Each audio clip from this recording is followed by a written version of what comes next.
जय जिनेन्द्र। आज हम NCERT 12th micro economics lesson 5 में इस बात का अध्ययन करेंगे कि फर्मों की एक स्थिर संख्या होने पर पूर्ण प्रतियोगिता बाजार में कीमत का निर्धारण किस प्रकार होता है।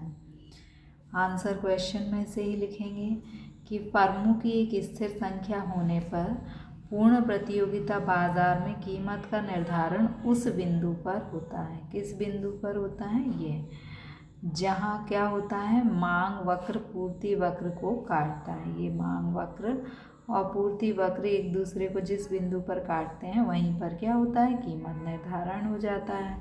और यहाँ पर क्या होता है, मांग और पूर्ति दोनों बराबर होते हैं। अब इसको हम एक एग्जाम्पल से देखते हैं, तब हमें ये थ्योरी अपने आप याद हो जाएगी।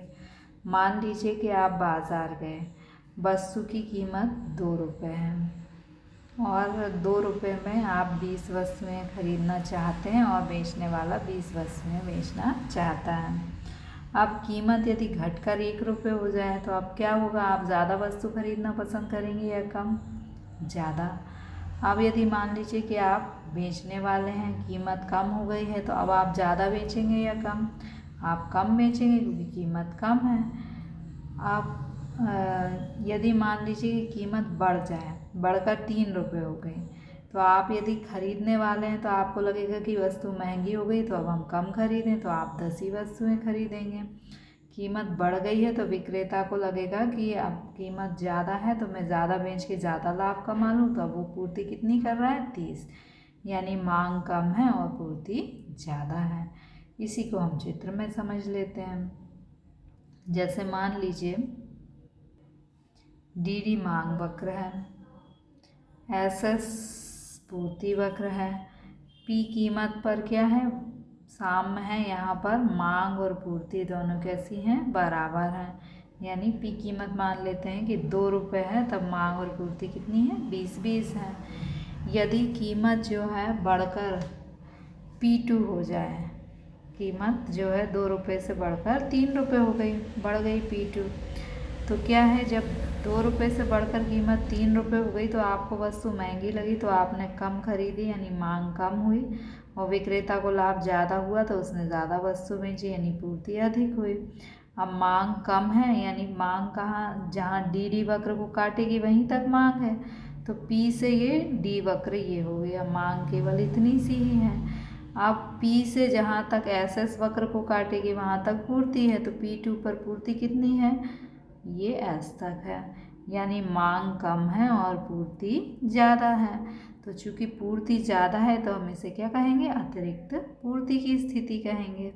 अब दूसरी स्थिति देखते हैं कि यदि कीमत घटकर P1 हो जाए, P1 यानी 2 रुपये से घटकर कीमत क्या हो जाए, 1 रुपये हो जाए, तो अब आपको वस्तु सस्ती लग रही है तो आप ज़्यादा खरीदेंगे, 30 वस्तुएं।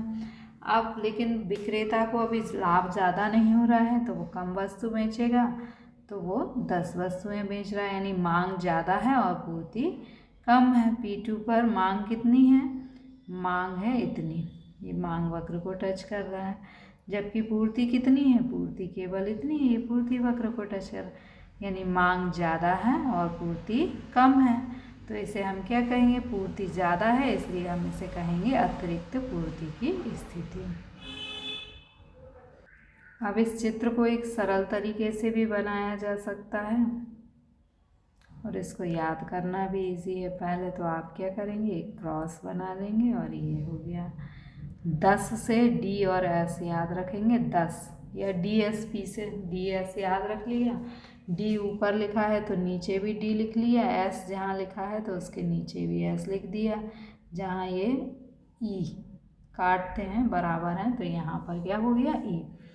यहाँ पर क्या है, ये कीमत है कितनी, P, और ये आपकी क्वांटिटी हो गई मांग और पूर्ति। अब यदि कीमत बढ़कर कितनी हो जाए, P2 हो जाए, ठीक, तो क्या होगा कि आपकी मांग कम है और पूर्ति क्या है, ज़्यादा है, तो इसे हम क्या कहेंगे, अतिरिक्त पूर्ति। जो इस तरफ होता है राइट हैंड साइड वो चीज़ ज़्यादा है, तो ये क्या हो गई, एक्सेस सप्लाई, अतिरिक्त पूर्ति की स्थिति हो गई। अगर कीमत घटकर कितनी हो जाए, P1 हो जाए, तो पूर्ति कितनी है, केवल इतनी है, जबकि मांग कितनी है, इतनी है। मांग ज़्यादा है और पूर्ति कम है। मांग ज़्यादा है जो राइट हैंड साइड है, तो इसे हम क्या कहेंगे, एक्सेस डिमांड। तो ये चित्र आपको बहुत ज़्यादा कॉम्प्लिकेटेड नहीं बनाना, आपको बस इतना इजी बनाना है। ये आपका चित्र हो गया, ये डी एस हो गया, ये एस और ये डी, और यहाँ पर एक्सेस क्या है, अतिरिक्त सप्लाई, और यहाँ लिख देंगे एक्सेस डिमांड, ये अतिरिक्त डिमांड है। Explain how price is determined in a perfectly competitive market with fixed number of firm। Means यदि नंबर ऑफ फर्म फिक्स्ड हैं तो जो प्राइस है वो परफेक्ट कॉम्पिटिटिव मार्केट में कैसे डिटरमाइन होगी, निर्धारित होगी। Price is determine in perfectly competitive market with fixed number of firm at point where the demand curve and supply curve intersect each other। means यदि नंबर ऑफ फर्म फिक्स्ड हैं तो perfectly competitive market में price जो है उस point पर जो है डिटरमाइन होगी जहाँ की डिमांड कर्व सप्लाई कर्व एक दूसरे को इंटरसेक्ट करते हैं, और यहाँ पर क्या होगा, डी डी बराबर S S, that is demand and supply are equal. now explain with diagram। dd is a demand curve, this is SS is a supply curve, this is supply curve, and E is this is E equilibrium point where price is P, and here dd equal to SS means demand equal to supply।